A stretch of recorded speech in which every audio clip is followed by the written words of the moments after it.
Welcome back to some new r/malicious compliance stories, where people comply to the letter, but not the spirit of a request. I hope you had a great day. Thanks for all the likes and comments on the last video. And now let's start with the first story. It's called Remove It. I work as a contractor for a certain department that aims high, flies, fights, and occasionally wins. Or so they tell me. One day a security scan flags my work laptop for having Python installed. I'm told Python isn't authorized for local use at my site. No mention of this before, no warning, just remove it. I had documentation that Python was approved across the broader enterprise network. Other sites were using it just fine. Our local software inventory was apparently a dusty spreadsheet no one shared until now. Still, this all came through the official ticketing system, so no need to push for it in writing. It was already documented. I replied, acknowledged. I will immediately remove Python from all systems I operate per instruction, which I did, including the voice over IP servers. Turns out, those servers relied on our Python package to interface with Asterisk for all the fun stuff.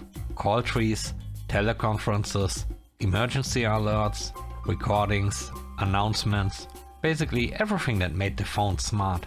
Within 30 minutes, all of that was gone. I reported the reason for the outage, casually mentioning that Python had been removed as directed. Not long after, I get a message. Please reinstall Python. We are making an exception. And just like that, the site could talk again.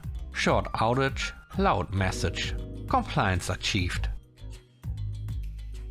The next story is called They Made It. I used to work in a business office where timekeeping was done via card swipes at a time clock in the elevator lobby. You swiped in and out for lunch, start, end, the usual. The machine was slow. If you didn't stand there and watch it confirm, you risked not being clocked. Add in 30 plus people starting at 9 AM, and the morning line was not short. We were paid in 3-minute increments, so people would naturally end up slightly under or over each week. Nobody really cared, unless you crossed into actual overtime, in which case you might get a talking to. Then, one day, no overtime without VP approval. 0. We all started watching our clocks a bit more carefully. Then a second policy came down. Everyone is assigned a fixed schedule for life, no shifting. You must clock in between 6 minutes early and 3 minutes late. Same window for clocking out. 3 minutes early up to 6 minutes late. Here's the thing. I started at 7:30 AM, not 9 like the bulk of the office. No queue for me. No delay at the time clock. If I clock in 6 minutes early Monday to Thursday, this equals 24 minutes. Add 6 minutes early on Friday, so 30. Clock out 6 minutes late each day, another 30. Total 60 minutes of overtime every week, completely within the rules. So every Friday, like clockwork, my manager would show up at my desk around 10 AM and say, "You really can't be doing this." And every Friday I'd smile and ask, "Has the policy changed?" She'd sigh, tell me to clock out an hour early and walk away.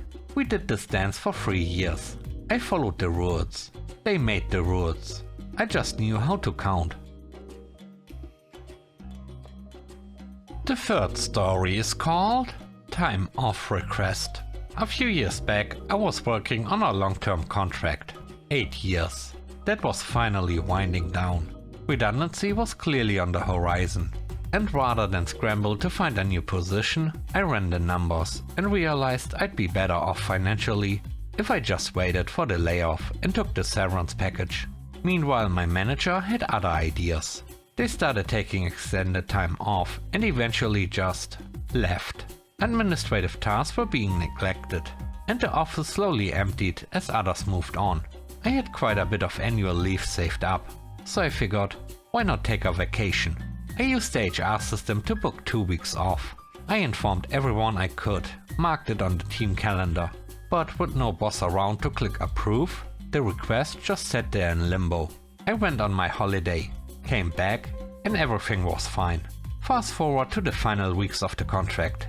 when I was tying up loose ends and asked HR about my final pay, including any unused holiday leave. That's when I got a snarky response. Apparently, I had unapproved leave requests still open in the system, and I should have managed my account better. The unapproved leave was the 2-week holiday I had already taken. So per their instruction, I went into the system and cancelled the old request. That added 10 days right back into my bank leave balance, which they then had to pay me for as part of my redundancy package. Thanks for the time off and the bonus check. The last story is called Ticket Counts. Years ago I worked for a suburban police department. Small but pretty average for my state. As many people suspect, some smaller towns do rely on traffic citations to bring in revenue. And in our case, that was generally true. My boss, the chief, had built his reputation as a real go-getter. He loved writing tickets and expected everyone else to follow his lead. As a patrol supervisor, a sergeant, I was expected to set the example.